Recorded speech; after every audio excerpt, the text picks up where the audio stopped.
Saturday और Sunday special horror stories. कल्पनाओं की कहानियाँ जिंदगी के पन्नों पर, क्योंकि मैं कहानी हूँ। Horror stories dancing down half way in darkness. मेरा कज़न कुछ ही समय पहले यहाँ आया है, इंडिया के एक शहर गाजियाबाद से।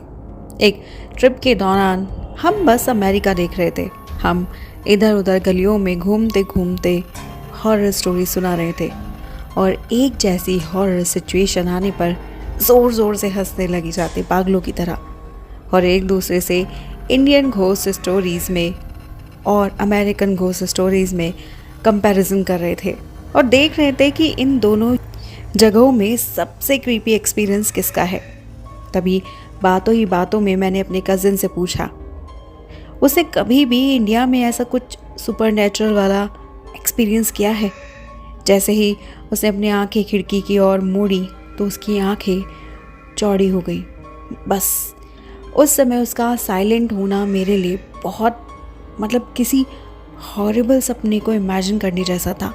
और बस उससे बहुत ही शांत भाव से कहा, हाँ कुछ है, जिनमें से एक तो बहुत ही ज़्यादा है। जब मैं सेकेंड ईयर में थी कॉलेज में, तब मैं एक गर्ल्स हॉस्टल में रुकी थी। मैंने वहाँ बहुत से फ्रेंड्स बनाए थे। हम सब लोग बहुत ही खुश थे वहाँ आकर कि हम लोग अपने पेरेंट्स की कमांडिंग सोच से बच गए। उस हॉस्टल में हमने खूब मज़े किए, लेकिन वो हॉस्टल की बिल्डिंग बहुत पुरानी थी। इलेक्ट्रिसिटी भी सिर्फ और सिर्फ कमरों तक ही सीमित थी।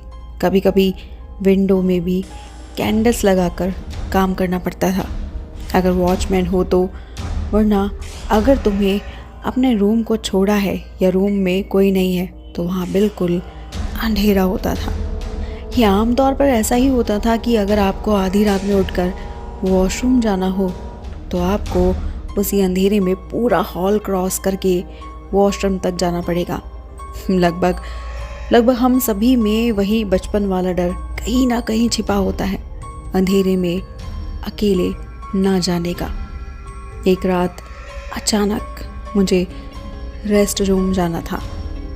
उस समय लगभग 4 बजे होंगे। मैं अपनी फ्रेंड के पास गई और उसकी आर्म पर 2 बार टैप किया ताकि वो उठ जाए। उसने जल्दी अपनी आंखें खोली। जैसे ही मैंने उसको टैप किया, मैंने उसे इस समय उठाने के लिए सॉरी भी बोला और कहा, यार मुझे बहुत ज़ोर से टॉयलेट आ रहा है, टॉयलेट जाना है। उसने मुझे देखकर स्माइल पास की और अपने बेड से उठ गई। आधे रास्ते में जाते जाते वो स्माइल करती रही और नाचती रही। मैंने उसे बिल्कुल भी नहीं देखा, लेकिन उसकी खनकती चूड़ियों का शोर और उसकी पायल की छम छम ज़रूर सुनाई पड़ रही थी। ये बहुत ही कामिंग था। बस फिर क्या था, मैंने भी उसके साथ मटकना शुरू कर दिया, लेकिन मैं उसके वो डांस स्टेप मैच नहीं कर पा रही थी।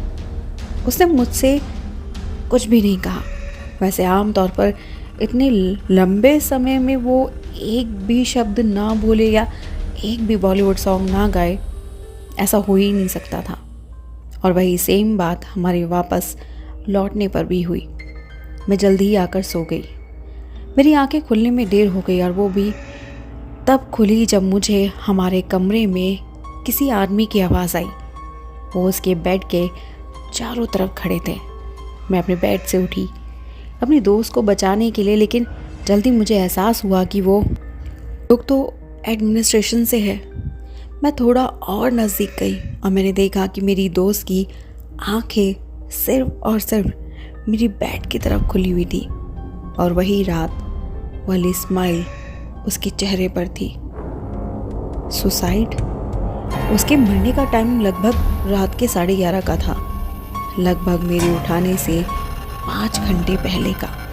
तो फिर वो कौन थी जो सारी रात मेरे साथ थी?